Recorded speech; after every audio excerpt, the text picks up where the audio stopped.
Uma trajetória de 45 anos. A TV Ceará hoje é uma jovem senhora respeitável e, apesar das adversidades, segura de si.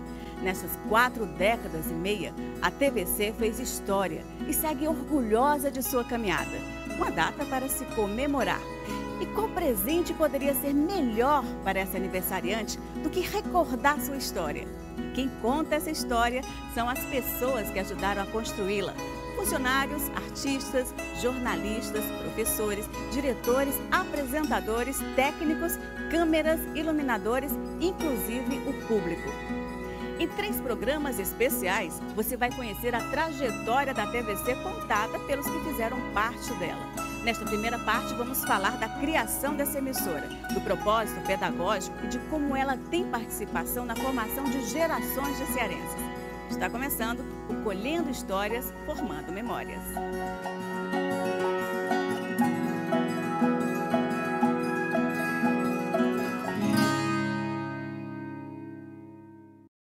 A televisão educativa teve início numa dependência do ginásio Paulo Salazar. O que me fez vir para a televisão educativa, porque eu senti algo diferente daquele sistema até então, o giz e o apagador. Quanta emoção, me traz grandes recordações ao vir para essa casa novamente.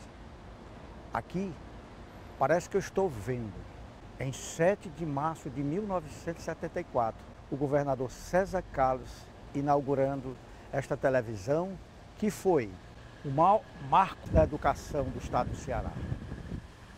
Senhoras e senhores telespectadores, estamos iniciando, a partir deste momento, em caráter experimental, a programação da TV Educativa do Estado do Ceará, Canal 5, dizendo para todos boa noite, no afã de bem servir a todos na nossa missão de educar e fazer cultura. Esperamos que tenham uma boa recepção de som e imagem de nossa estação, solicitando de todos a fineza de nos informarem da maneira com que nos estão sintonizando.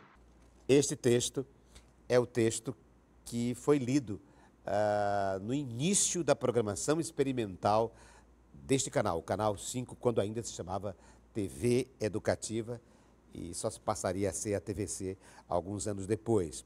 Era a TV Educativa do Estado do Ceará, Canal 5. E foi lido em janeiro, aliás, todos os dias, janeiro e fevereiro de 1974, bem antes da inauguração da TV Educativa, que aconteceu apenas em 7 de março de 1974. E quem leu esse texto exatamente da cabine de locução, quem era o locutor de cabine? Eu, exatamente eu. Eu tenho esse orgulho de ser a primeira voz, né? A voz que abriu os trabalhos de toda uma equipe que formava naquela época, em 1974, a programação da TV Educativa do Estado do Ceará. A televisão educativa foi criada exclusivamente para resolver um problema seríssimo na educação do Ceará. A filosofia da televisão era simplesmente o seguinte: treinava inicialmente pessoas para ser orientador de aprendizagem.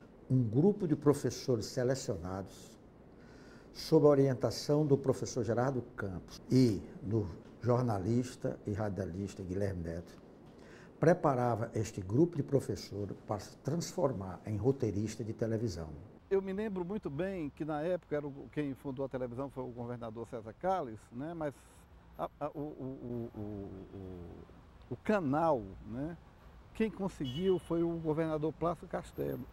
Ele soube na época, que ele era governador, que existia um canal educativo ainda à disposição aqui no Brasil, e ele conseguiu assegurar esse canal para o nosso estado, mas não implantou a televisão. Foi só no governo César Carlos que a televisão se torna realidade, né?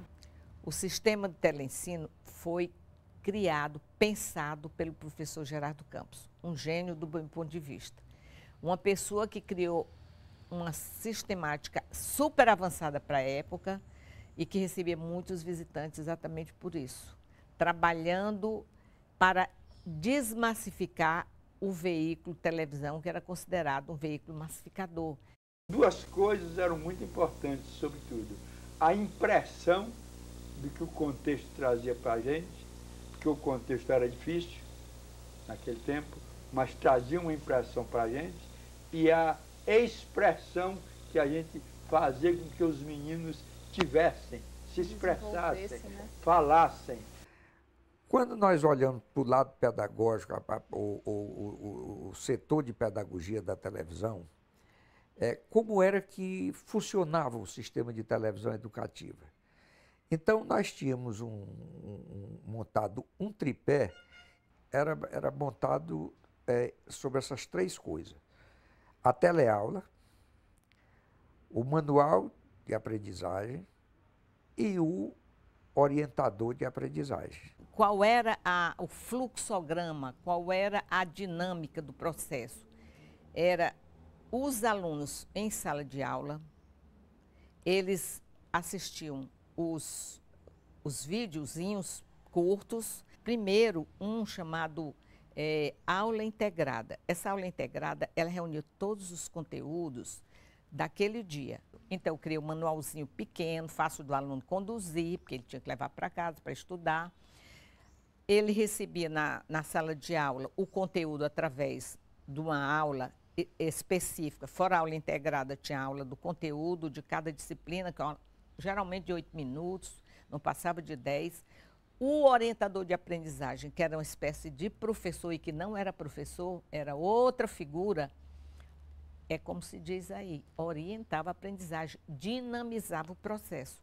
Ele, em sala de aula, ficava encarregado de colocar a aula, sabia os horários, colocar a aula que era escrita pelo professor especialista na televisão, né, o roteirinho, o módulo, seja lá o que for, que chamava módulo. Os módulos de aprendizagem eram apresentados ao vivo, você tinha que, se errasse, fazia alguma coisa mais naturalmente, alguma coisa assim, mas tinha que ir em frente.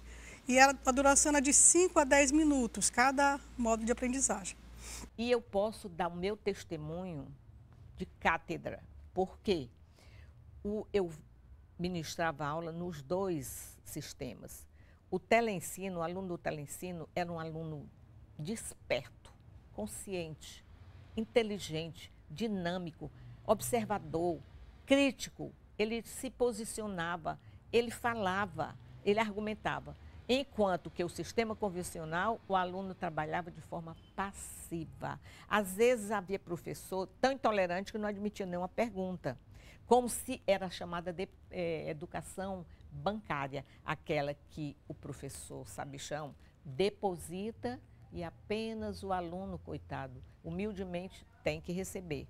Eu fui aluno do teleensino no período de 1975 a 1978, no Colégio Padre João Pia Marta, do bairro do Montese. Na época, foi uma experiência considerada revolucionária. Nós iniciamos lá com 4 turmas de 5ª série. Foi um momento também de mudança, porque além de iniciar o teleensino, foi também em 1975 o primeiro ano em que a escola passou a ser mista. Antes só estudavam os meninos. E nós passamos a ter essa dupla experiência. Eram misturados, eram meninas e meninas, e ali se faziam trabalhos maravilhosos, né? Aquele material didático que tinha, com as aulas que tinham na televisão, e paralelo a isso, foi a época que eu mais li livro na minha vida, né? Uma criança de 10 anos, você lê José de Alencar, você lê tudo isso, que depois, com muito tempo, é que você foi ver que isso ia cair lá na frente no vestibular da UFC, por exemplo. E a gente, naquela época, nos anos 70, já tinha como obrigação ler certos livros, que era maravilhoso, e para a gente não era nem obrigação, fazia parte de todo aquele ritual mágico, que era estudar na classe com todo mundo, com meninos e meninas, e ao mesmo tempo se divertir, né? Assistindo aquelas aulas todas, era tudo muito mágico, tudo muito mágico. E é bom lembrar que nós vivíamos num período difícil, né, um período de ditadura, e assim mesmo, né, a gente conseguia passar uma visão de criticidade para os nossos alunos, uma visão criativa, né, os conceitos que norteavam o teleensino eram muito, muito bons mesmo, né. fazer uma educação revolucionária, como a do Telensino, nesse período da ditadura, não foi fácil. Era difícil, inclusive e principalmente para os professores, porque nós tínhamos que dar conta daquele conteúdo e cada professor era responsabilizado pelo que escrevia. Sempre dia de sexta-feira, que era o meu dia, eu terminava aquele calhamaço de aulas escritas e levava tudo lá para o DOPS.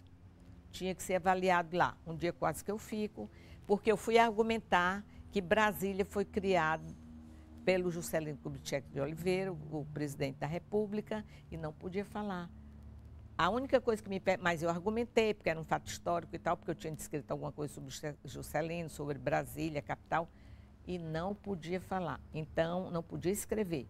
Então, eu tive que cortar muita coisa e apenas colocar o nome, foi feito no período do presidente Juscelino Kubitschek de Oliveira, etc. Então, uma lástima, e é bom para que isso fique bem na memória de todo mundo. Como é ruim você fazer as coisas e não poder se expressar, não poder expressar seus pontos de vista, sua maneira de ser, não é? É muito ruim. E eu me lembro até, inclusive, de uma época que o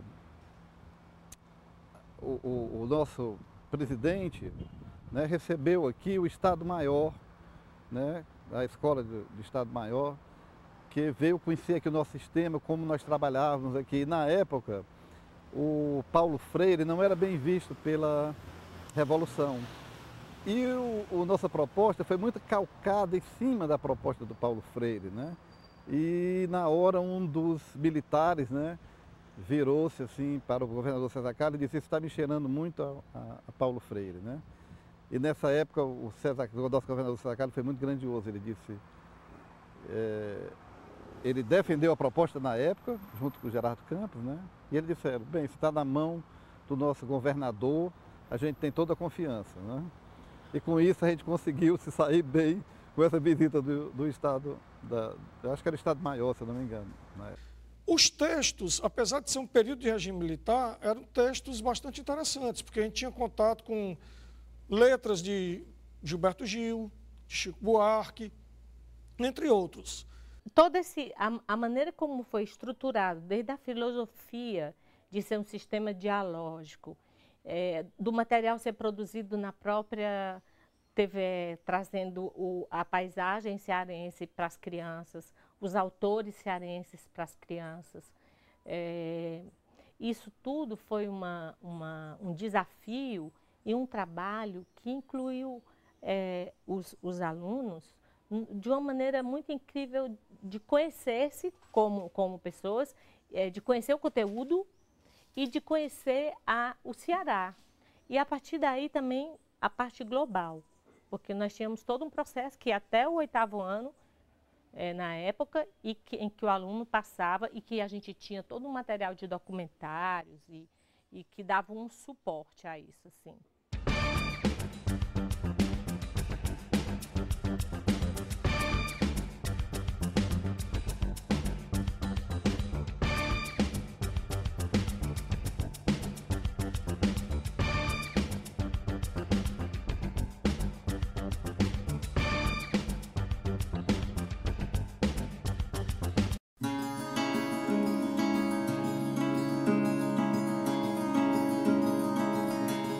Foi um momento muito importante na educação.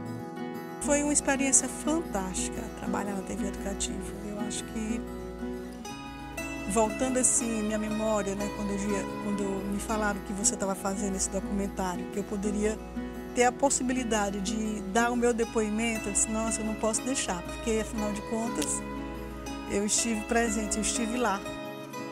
Eu tive uma aprendizagem muito boa na televisão educativa. Guardo, assim, lembranças memoráveis da televisão.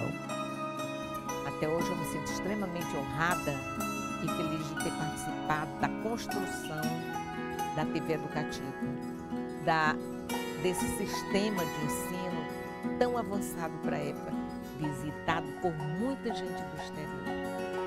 E aqui veio, então, é porque tinha valor. Colhendo histórias, formando memórias, volta já.